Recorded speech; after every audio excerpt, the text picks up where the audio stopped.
نہیں چلنے دیں گے اس پارلیمان کو اور اس حکومت کو جب تک سیاسی اسیران ہیں ان کو رہا نہیں کرتے ہیں. نواز شریف نال ترا ہو گیا ہے, اس نے اپنے بھرا نے ترا کیتا ہے. اس صاحب یہ بتا دیجیے گا کہ جو پارلیمنٹ میں اجلاس ہوئے ہیں شروع سے سٹارٹ سے ہی اتنا ہنگامہ آرائی ہوئی ہے, تو آپ کو لگتا ہے کہ اس کے بعد یہ جو ہے پارلیمنٹ چل پائے گی اس طرح سے؟ دیکھیں, ہنگامہ آرائی نہیں ہے. ہم نے تو عوام کی جو ہے آواز کو آشکارا کیا ہے. گھس بیٹھیے, اگر 100 کے قریب جو ہے ہمارے جو جیتے ہوئے تھے ان کو ہرا دیا ہے اور ہاروں کو جتا دیا ہے, بشمول جو اب ماشاءاللہ وزیر اعظم بن چکے ہیں. ہم نے ان کے کاغذات نامزدگی پر بھی یہی اعتراض کیا تھا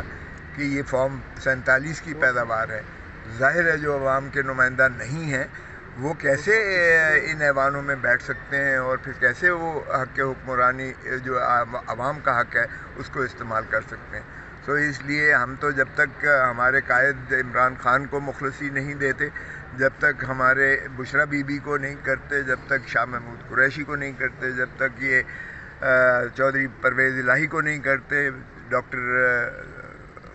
یاسمین کو نہیں کرتے, پھر ہمارے سینیٹر آپ کے جو اعجاز چودھری صاحب ہیں اور دیگر ہمارے مستورات اور وہ جن کو پابند کیا ہوا ہے, جیل میں رکھا ہوا ہے, اور کارکنان جن کو تشدد بھی کیا ہے اور جن کو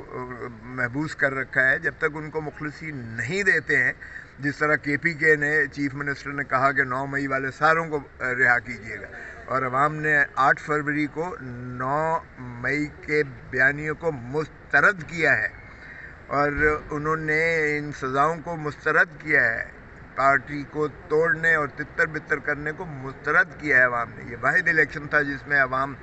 جو ہے کینڈیڈیٹ کو بھی ڈھونڈ رہی تھی اور اپنا انتخاب بھی نشان بھی ڈھونڈ رہی تھی, اور انہوں نے اپنا حق استعمال کرتے ہوئے 2 ٹوک جواب دیا ہے کہ پاکستان کے مالک عوام ہیں اور عوام ہی کو حق ہے ان ایوانوں میں بھیجنے کا اور پھر اس سے مترشح ہونے والی حکومت بنانے کا. سو اس لیے ہم نہیں چلنے دیں گے اس پارلیمان کو اور اس حکومت کو جب تک یہ ہمارے جو ہے اسیران, جو سیاسی اسیران ہیں ان کو رہا نہیں کرتے ہیں, اور جب تک یہ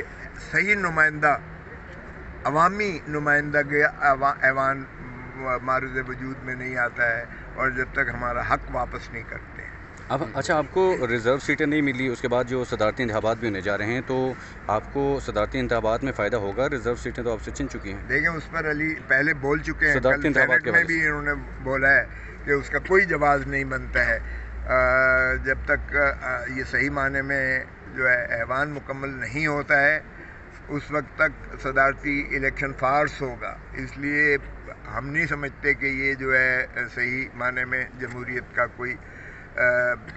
تکمیل ہونے جا رہی ہے, بلکہ یہ جمہوریت کا قتل کے مترادف ہے, اور عوامی خواہشات, عوامی امنگوں, عوام کے حق حکمرانی, بنیادی حقوق, آئین, یہ ساری چیزوں کی نفی ہو رہی ہے. اسپیکر کا بھی ووٹنگ ہو گئی ہے, وزیر اعظم کی بھی ووٹنگ ہو گئی ہے, اور اس کے بعد اس کا مطلب یہ نہیں کہ آپ لوگوں نے اس حکومت کو مان لیا ہے, صدر نے حلف بھی لے لیا ہے. اگر آپ پہلے دن سے ہی ہمارا سنیں تو یہ مشروط تھا, ہمارا فارم 47 کو مسترد کیا, فارم 45 پر مشروط تھا کہ ہم احتجاجاً ہم ان ایوانوں میں بیٹھے ہوئے, اس لیے کہ ہم نہیں چاہتے کہ ان کو ہم یک طرفہ جو ہے یہ گلچھرے اڑانے دیں, اور عوام کی آواز ہم پارلیمان کے اندر, پارلیمان سے کے باہر اور ہر فورا پہ ہم اٹھائیں گے, اور عوام کی حق حکمرانی جس کے لیے ہمارے قائد محترم عمران خان صاحب پابا سلاسل ہیں,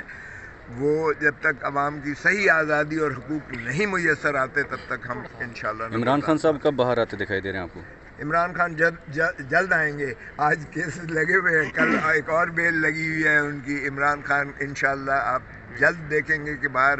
آئیں گے عوام کے اندر, اور پھر عمران خان صرف باہر ہی نہیں آئیں گے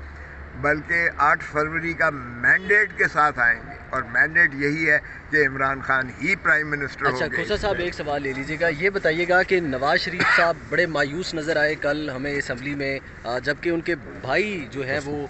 وزیر اعظم منتخب ہوئے, تو نواز شریف صاحب کا یہ جو معصوم چہرہ ہے, یہ جو اداس چہرہ ہے, اس پہ بڑی ڈیبیٹ ہوئی کل